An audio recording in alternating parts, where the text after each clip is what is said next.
సమస్త చరాచర జగత్తులో ఉన్నవి రెండే. ఒకటి వ్యక్తమైన అశాశ్వతమైన వెలుగు లేదా కాంతి.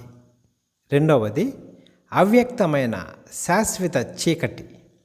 ఈ శాశ్వతమైన చీకటి అనంతమైన శక్తి, అనంతమైన మేధస్సు, అనంతమైన కాలముల విడదీయలేని సమూహము. ఈ మూడింటి మధ్య అనిశ్చితే విశ్వ సృష్టి లేక పదార్థ జననము. మనిషి వ్యక్తమైన అశాశ్వత వెలుగు నుండి అవ్యక్త శాశ్వతమైన పరంధామ చీకటిని తెలుసుకోవడమే ఆత్మజ్ఞానము లేక మోక్షము.